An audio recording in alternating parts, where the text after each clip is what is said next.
We should be congratulating the New York Liberty getting their first NBA WNBA championship in their franchise history. They're the first franchise created by the WNBA, and they had 5 shots at a ring, 5 bites at the apple, none of them taken. This time, they get the first bite and then get it going forward in a game 5, in an overtime win that was thrilling to the last seconds, beating out the Lynx, who have 4 or 5, maybe 5 titles already. They're actually the leading title holders in the WNBA. But we're not talking about that. So congratulations, ladies, for getting that done. We're talking about the money they lost. Projected $40 million loss this season. The NBA investors getting a bit impatient. Now the league's almost 30 years old. And so for all this time, the main players, the men players, if you will, and the men owners, the teams that have attached to the women's players and teams, have been footing the bill for what has been deemed as a minor league, sometimes a lesbian league, a league of players that nobody cares about, something to give them something to do so they don't have to go play overseas as much. We've talked about it a lot.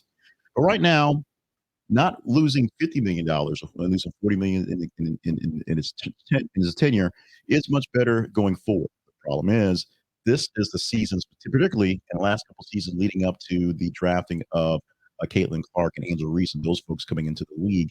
We're supposed to bring in a lot of money, a lot of eyeballs. Yes, a lot of money, not quite.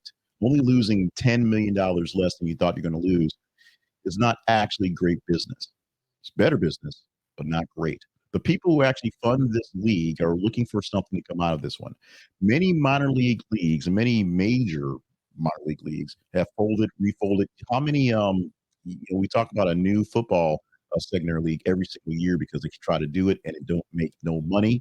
We talk about soccer league going over and over again, men's and women's, to give the men something to do here, not have to play overseas, and they don't make no money. WNBA don't make no money. And if you're going to start paying some of these players more money to be more, and they're complaining about the men making so much extra money, the problem is the women aren't making any money, which is a real contention. However, how do you fix this? We will see what happens next season. And if number one, if the eyeballs stay for next season, number two, if the money gets right, if the sponsors jump in, if they realize this is something they can get into this upcoming season, because they missed out on the first season of the big draft, let's say.